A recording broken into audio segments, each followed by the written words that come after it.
Saya begini, saya akan cerita tentang argumentasi ilmiah bahwa ahli sunnah wal jamaah itu luar biasa. Saya di Jogja berteman banyak para profesor, para doktor, termasuk akademisi sosial yang mungkin pernah di mana-mana. Pernah tanya saya begini, Bapak, kenapa Anda baca kitabnya referensinya luas kok tetap NU katanya. Terus saya bilang, problemnya apa sebagai NU? Biasanya terus mereka mengutip sekian makalah. Kebetulan makalah itu provokatif dan siapapun yang baca makalah itu pasti menjadi NU. Tak jamin ya. Kalau di Jogja misalnya di satu penerbitan, saya termasuk di dalamnya, itu pernah diperbandingkan kitabnya Said Muhammad Mafahim Yajibu An-Sohah dengan kitabnya Bin Bas. Judulnya Hadihi Mafahimuna. Biasanya kitab-kitab terjemahan Wahabi itu memang cukup provokatif dan dengan narasi yang memang siapapun yang nggak pernah mondok pasti tertarik. Misalnya begini, cerita bid'ah misalnya. Iyyakum wa muhdatsatil umur fa inna kulla bid'atin dhalalah wa kulla dhalalatin finnar misalnya gitu. Wa kulla muhdatsatin bid'ah wa kulla bid'atin dhalalah wa kulla dhalalatin finnar. Ada yang baca wa kullu bid'atin dhalalah wa kullu dhalalatin finnar. Terus beliau meneruskannya begini, kata Bin Bas. Hadza huwa Rasulullah. Hakama bi annal bid'ah kullaha dolalah. Terus diteruskan wajar as-Syafi'i faqasama ila hasanatin wa dolalatin wa sayiatin. Jadi dengan narasi seperti itu tuh orang itu tahu bahwa Syafi'i itu kurang ajar tenan gitu kira-kira gitu. Jadi dia ini Rasulullah yang mengatakan semua bid'ah ini dolalah, tapi Syafi'i lancang dengan membagi ada dolalah, ada sayiah, ada hasanah, ada sayiah. Ini aneh katanya. Wong Rasulullah yang nabi saja bilang satu semuanya dolalah kok dia bilang dua kan. Diredaksikan jaro'ah, kira-kira makna sedannya yang lama atau berani.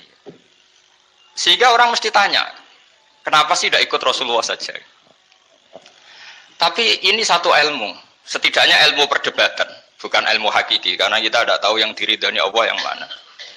Tapi kemudian Sayyid Muhammad dalam kitab Abwaabul Faros, juga dalam kitab-kitab beliau, menyanggah itu dengan mengatakan, jika makna bid'ah adalah yang nggak pernah dilakukan Rasulullah, itu salah besar. Terus beliau cerita sekian hal, termasuk yang diceritakan adalah ada seorang sahabat ketika sholat dengan Rasulullah tidak pakai doa mainstream, yaitu ketika i'tidal sahabat tadi bilang alhamdulillah hamdan katsiran thayyiban mubarakan fi. Setelah itu setelah Nabi habis sholat umul qail, siapa tadi yang melafadzkan itu? Semua sahabat diam karena takut disalahkan. Tapi apa yang dikatakan Nabi? Tidak, saya tidak akan menyalahkan. Saya tadi melihat isna asra malakan. Saya tadi melihat 12 malaikat. Yabtadiruna ayyuhum yaktubu awwalu. Semuanya itu bergegas siapa yang nulis awal. Terus kata sahabat tadi, ha anada ya Rasulullah. Padahal ini satu kalimat yang bahkan Rasulullah tidak mengajarkan. Dan Rasulullah bahkan iskal. Kenapa ada kalimat itu? Tapi toh dibenarkan oleh Allah dan Rasul. Cerita Sayyid Muhammad kedua adalah ada sahabat setiap ngimami itu main kulhu. Wah, ngimami apa saja main kulhu. Singkat cerita makmumnya tuh gerutu. Ini orang kok main kulhu terus ini. Setelah dilaporkan ke Rasulullah, ditanya sama Rasulullah, kenapa kamu main kulhu ini? Dilaporkan ke saya. Kata si musolli tadi, imam tadi, di annaha sifatur rahman. Dalam surat itu semua sifatnya Allah. Maka fa'ana uhibbuha. Saya senang itu. Apa kata Rasulullah? Saya disuruh bilang Allah ke kamu bahwa Allah mencintai kamu karena kamu mencintai kulhu. Terus keterusan sampai sekarang itu orang-orang NU baca kulhu terus itu. Karena sekali baca Idza Samsu Kuwirat mesti keponting gitu. Tapi artinya itu dibenarkan Rasulullah min ghairi sabqi ta'limin minhu, tanpa ada pelajaran dari beliau. Runtuhlah teori bid'ah bahwa bid'ah adalah semua yang nggak pernah dilakukan Nabi, diajarkan Nabi. Nyatanya beberapa kali Nabi membenarkan sesuatu yang belum pernah diajarkan oleh beliau. Masalahnya adalah tidak semua orang baca kitabnya Sayyid Muhammad atau baca tidak paham. Nah, sementara kitab Hadihi Mafahimuna itu diterbitkan secara masif oleh pemerintahan Arab Saudi dan ada terjemahnya lagi, sehingga yang nggak bisa Arabnya bisa terjemahnya. Dengan narasi tadi bahwa Imam Syafi'i dibenturkan Rasulullah itu kan mesti kalah. Redaksinya itu jaro'ah itu wani pakai hamzah. Kedua, saya ingin cerita dan saya tidak bosan-bosan cerita ini sampai mati, saya tidak akan bosan-bosan. ada kemandirian al-hujjatul balighah dalam diri kita sebagai ahli sunnah. Begini misalnya, kalimat la ilaha illallah adalah kalimat yang orang kafir 80 tahun saja kalau melafadzkan itu menjadi soro mukminan.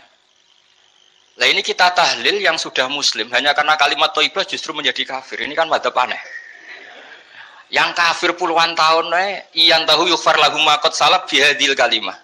Ini kita karena tahlilan sampai nyekel patok menjadi kafir juga karena la ilaha illallah. Ini aneh. Jadi kalimatun sing yakunu bihal kafiru musliman menjadi kalimatun yakunul mukminu biha kafirun. Ini kan kaidah yang aneh. Nah, saya ingin kalau ahli sunnah yang seperti ini sudah mandiri, sudah sehat, ya baguslah seperti itu. Terus yang terakhir, kenapa ditambahi an-nahdiyah? Ya seperti yang dikatakan moderator tadi. Di terminologi internasional itu kalau ahli sunnah pokoknya yang tidak sabus sahabat ahli sunnah. Sehingga Wahabi, Muhammadiyah, Ikhwan semuanya ahli sunnah wal jamaah. Karena kalau di media internasional asal tidak Syiah itu ahli sunnah. Hanya itu saja perbandingannya. Kalau ikramus sahabah ya ahli sunnah, kalau sabus sahabah ya Syiah.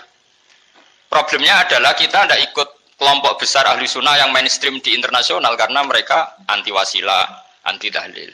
Sehingga terus Indonesia bilang ditambahi Subhanallah wa bihamdihi 'adada khalqihi wa ridha nafsihi wa zinata 'arsyihi wa madada kalimatihi. Subhanallah